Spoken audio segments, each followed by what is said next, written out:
Ô, Naka, segue aqui comigo. A gente vai falar mais sobre esse assunto. Vamos trazer agora perguntas, questionamentos para o professor de Economia da Universidade Federal de Pernambuco, Écio Costa. Professor, seja muito bem-vindo aqui à nossa programação. Uma boa tarde. Boa tarde, Carol. Boa tarde, Nakagawa. Prazer estar conversando com vocês. Bem, professor, vou trazer um pouco do que o Naka há pouco nos contava, né? As várias formas que empresas faziam ali, mecanismos que as empresas utilizavam para tentar burlar a Receita Federal, para tentar se esquivar da tributação. O governo, inclusive, fala em contrabando digital. Esses mecanismos justificam o fim da isenção?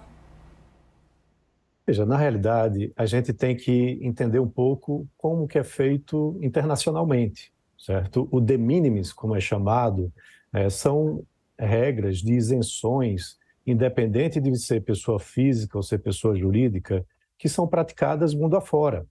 Para você ter uma ideia, nos Estados Unidos, essa regra ela tem um patamar bastante mais alto que aqui no Brasil. Quando a gente está falando de $50, e sendo de pessoa física para pessoa física, ou seja, a pessoa jurídica nem está incluso, lá nos Estados Unidos você está falando de $800. Somente é cobrado a partir de compras acima de $800. Claro, tem outros países que são até mais restritivos. Na Austrália é de $1.000 também, no Canadá já é mais restritivo, é de $20. Alguns outros países chega a $5. Na Europa, a média é de $190. Mas o que é que eu sou professor de Economia Internacional, o que é que a gente defende com relação a isso? É que alguns pequenos produtores ou alguns pequenos comerciantes, eles, para ter acesso ao mercado internacional, eles têm um trabalho inicial de envio de mercadorias de pequenos valores. Então, isso termina ajudando a fomentar o comércio internacional. Nós somos um país que é muito fechado, na realidade, somos um dos países mais fechados do mundo. Quando você olha, por exemplo, a participação das exportações no PIB brasileiro, é muito baixo. Você chega a algo em torno de 25%, 30%, enquanto que outros países passam, às vezes, dos 100%, porque você tem tanto muitas exportações como também muitas importações. E aí, quando você vem com regras ainda mais restritivas, você termina dificultando cada vez mais o comércio internacional e o acesso dos consumidores brasileiros a produtos importados. Claro, você tem outras questões que precisam ser discutidas, né? Como, por exemplo, da alta carga tributária que nós temos aqui no Brasil. A gente está passando por um processo de reforma tributária, que, se der tudo certo, vai ser implantado, onde se fala de uma carga tributária de 25%, que já começa até muito alta, né, para o IVA, termina sendo um dos IVAs mais altos do mundo, mas ainda assim pode ajudar bastante para que você reduza a carga tributária aqui dentro e as indústrias brasileiras possam se tornar mais competitivas e, ao mesmo tempo, você possa diminuir essas barreiras ao comércio internacional, sem correr o risco, né, de acentuar o processo de desindustrialização aqui do Brasil. Então, veja que tem aí lados importantes, mas você ir na prática de aumentar as tarifas ou colocar tarifas ou retirar isenções termina sendo um caminho muito protecionista que é ruim para a economia brasileira, principalmente para os consumidores de baixa renda, porque aquele consumidor de alta renda, ele termina viajando com frequência para fora do país, tem uma isenção de $1.000, né? E quando ele passa da isenção dos $1.000, ele paga 50% de tarifa de importação. Essas compras que nós estamos falando, elas são tributadas com 60% como tarifa de importação, é uma tarifa que existe há décadas, e dependendo do valor, se for acima de $500, você ainda tem o ICMS, né, sendo cobrado, né, em muitos estados. Então veja que a carga termina ficando muito elevada. Fernando Nakagawa. Obrigado, Carol. Professor, o senhor falou sobre protecionismo. Me parece um assunto absolutamente importante a gente discutir num momento como o atual.